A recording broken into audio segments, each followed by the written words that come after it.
me, humans! I am Namor, Prince of Atlantis.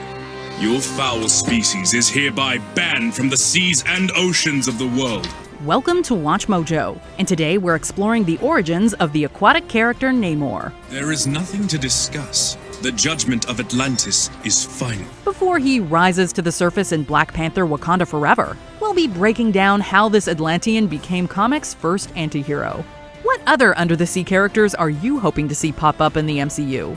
Be sure to let us know in the comments. Deep beneath the surface of the golden age of comics, a new Atlantean hero was ready to make some waves. And no, we don't mean Aquaman. Compared to the underwater characters that had come before, this Marvel antihero took a more hands-on approach to perceived threats against his home, and that's putting it lightly. But before all that, Namor, whose name is Roman backwards by the way, was allegedly created to serve as a visual foil to Human Torch's fire powers. Suffice it to say, once he came up for air in the Marvel universe, he made a much bigger splash than most expected. Namor is the result of a romance between an aquatic princess and a mortal sea captain, but that didn't stop his ascension as the prince of the then unnamed underwater kingdom. However, he was far from normal, and not even the human DNA was to blame. He was unnaturally strong, fast, and powerful. Oh yeah, and he could fly. Since even his mixed heritage couldn't explain that last part, many outlets consider him Marvel's first mutant. In-universe, others existed before Namor chronologically, but the reveal of his unique abilities marked their first reference in publication. Easily one of the strongest Atlanteans ever born, Namor, under the superhero name Submariner, quickly dove through the ranks of his kingdom. Upset about the treatment of the ocean, Namor's initial appearances on the surface were as a villain, and a bloodthirsty one at that. But even though he tried to sink the entirety of Manhattan with a tidal wave, he still came to humanity's aid alongside other heroes during World War II. He befriended several notable Avengers like Winter Soldier, Captain America, and Black Panther. T'Challa, who had a similar duty to protect his own kingdom, helped reform Namor into a more diplomatic leader. After the underwater hero's change of heart, Professor Xavier diagnosed him with PTSD and bipolar disorder. To help, the X-Man implanted a psychic construct of a fallen ally named Makan into Namor's mind to ease his grief. It was a poignant examination of the consequences of war and reframed many of his previous acts in a more forgivable light. Unfortunately, Namor's stint as a hero would soon be washed away.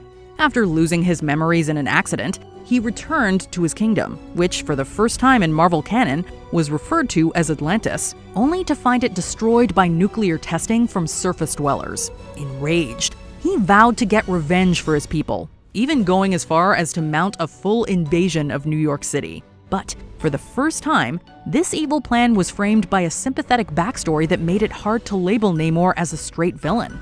Instead, his placement in between hero and antagonist helped create a new kind of comic character, the anti-hero. This aquatic adversary was a massive threat on the battlefield, and not just because he was a former ally on a vengeful crusade.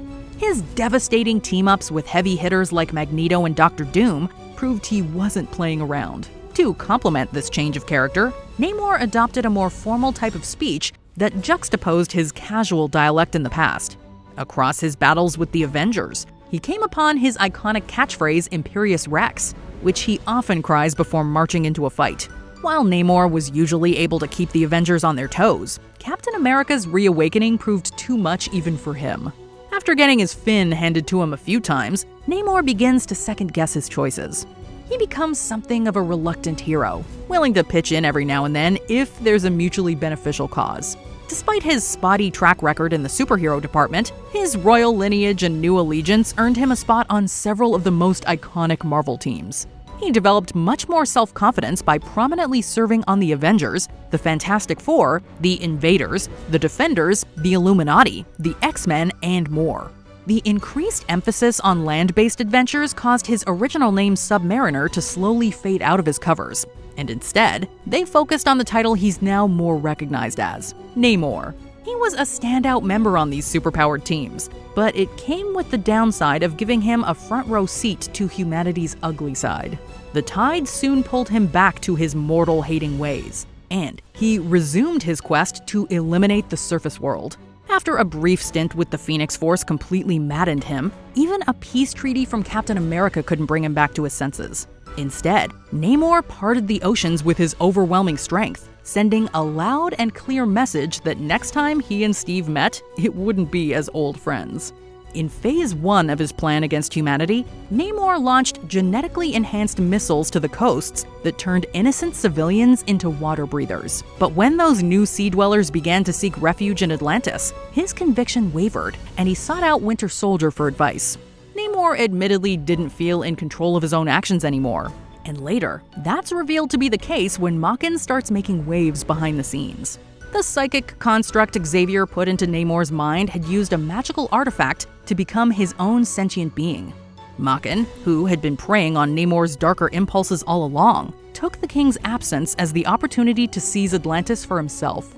After losing his kingdom and his morality, Namor had all but given up, until Captain America reminded him to make good on a promise they made years prior in the war. In his final atonement, Namor divulged Makin's grand plan to flood the world with endless rain from a different dimension. He makes his new allegiance known by siding with the Avengers as they invade Atlantis to stop the Doomsday Machine. Before we continue, be sure to subscribe to our channel and ring the bell to get notified about our latest videos. You have the option to be notified for occasional videos or all of them. If you're on your phone, make sure you go into your settings and switch on notifications. The climactic showdown with Makin is a lap in the kiddie pool for Namor now, since he's mentally sound enough to resist the villain's mind control. Then, to further prove how far he's come, Namor lets go of his personal vengeance and allows Makin to be sentenced in the surface world instead of Atlantis. Now a reformed king, Namor has continued to be diplomatic with the world after finally learning the true cost of revenge, hopefully for the last time. It's taken a while, but it seems Namor is finally setting sail in movies with a major role in the upcoming Black Panther Wakanda Forever. He'll be portrayed by acclaimed Mexican actor Tenoch Huerta in his most high-profile American cinematic role to date. Given the character's rich history as both a hero and a villain, he could easily be dropping anchor in Marvel movies for years to come. But even if he first appears as an adversary to Wakanda, his environmentalist motivations could easily have him stand among Killmonger, Loki, and Thanos as one of the most compelling villains in the entire MCU. That's my brother, Johnny. We belong to a team known as the Fantastic Four. Fantastic. Indeed, you were captured with fantastic speed. Oh, the arrogance of the surface world. Did you enjoy this video? Check out these other clips from WatchMojo, and be sure to subscribe and ring the bell to be notified about our latest videos.